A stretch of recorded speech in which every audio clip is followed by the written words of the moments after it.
It was so easy.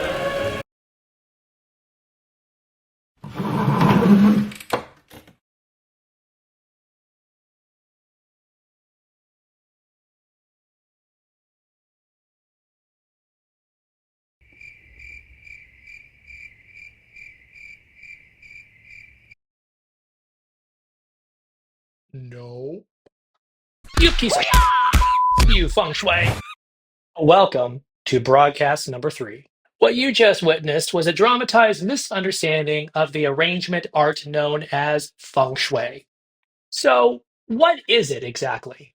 Feng Shui is an ancient Chinese practice that focuses on harmonizing you with your surrounding environment to promote well being, prosperity, and balance.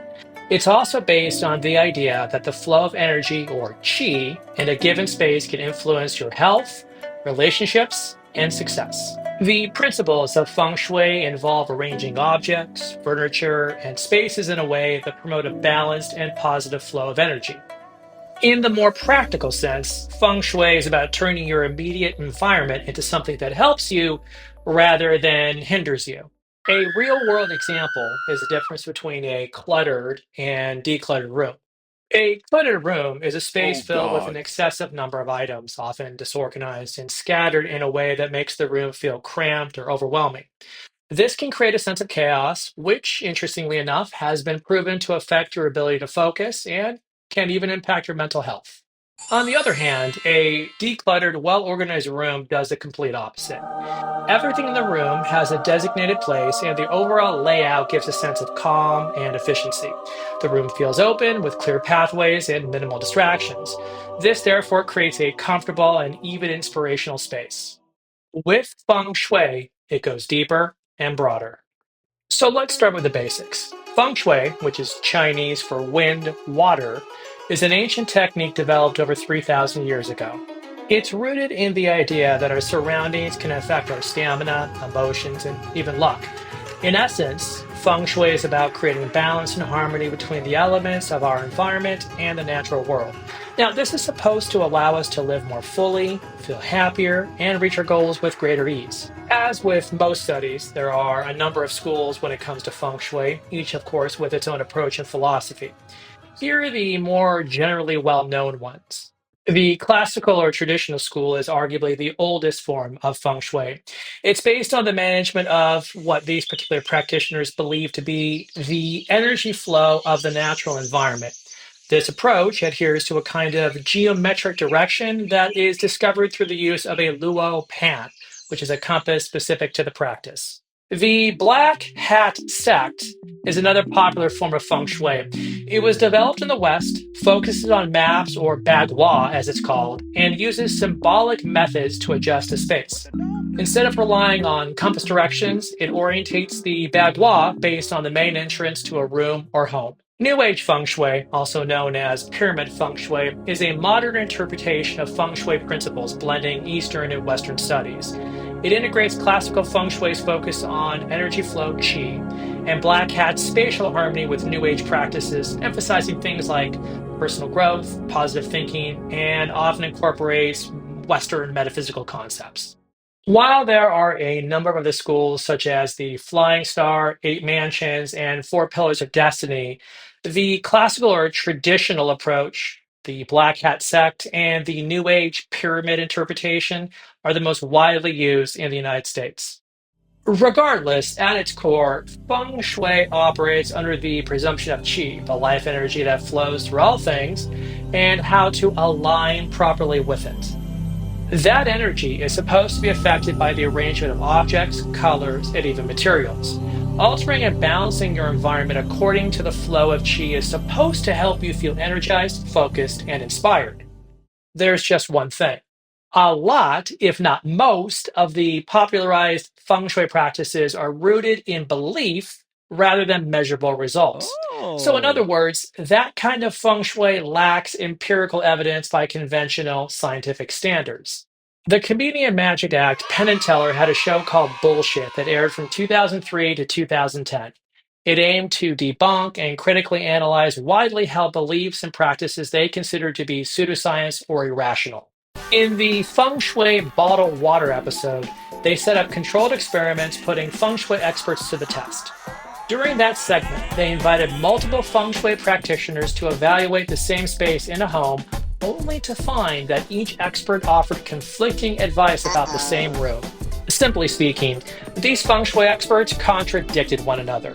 You see, if the ancient Chinese practice is formulaically effective, like combining different chemical compounds and getting a particular result, then the same should be discernible for Feng Shui. However, the truth is that much of popularized Feng Shui ideology and its rituals are not only inconsistent, they're ultimately no different than gambling.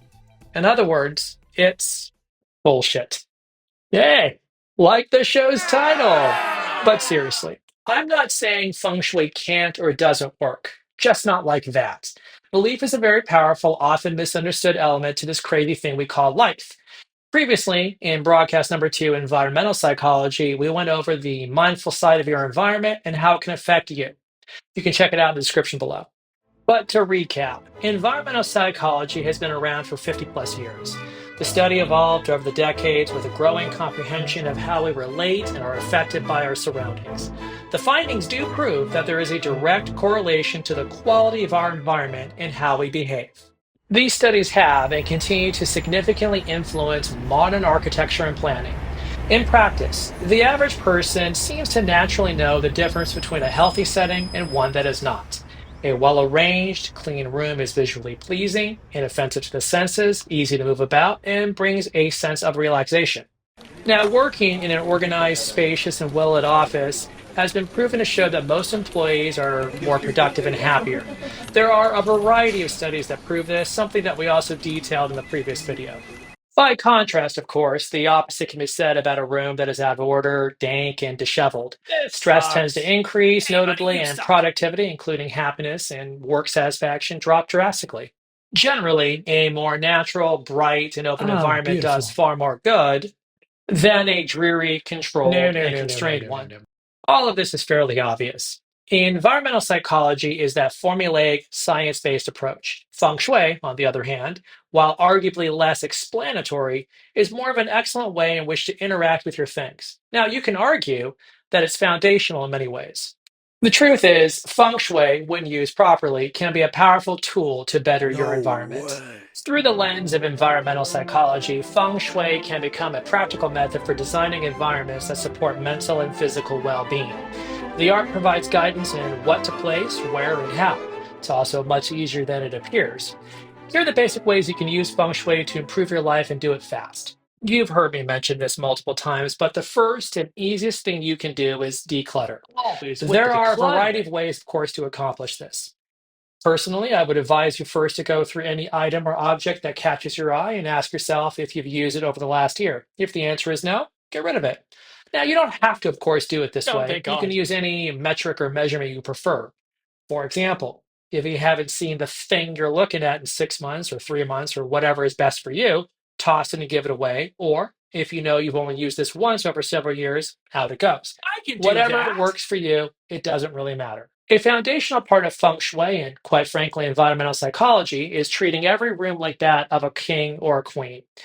Assassins and betrayers were a constant problem for men and women of royalty and leadership throughout history. As such, those in power would want the full view of a room to avoid surprise attacks. The ideal arrangement of furniture is to have a permanent view of the room's entrance, but preferably not directly in front of it. Think of it as a king or queen would. The most advantageous position is to be able to see those who enter the room before they see you. Interestingly, in a study posted by psychology.iresearchnet.com, the findings demonstrated that the more aware one can be of who enters and leaves a room, the greater ease and relaxation are.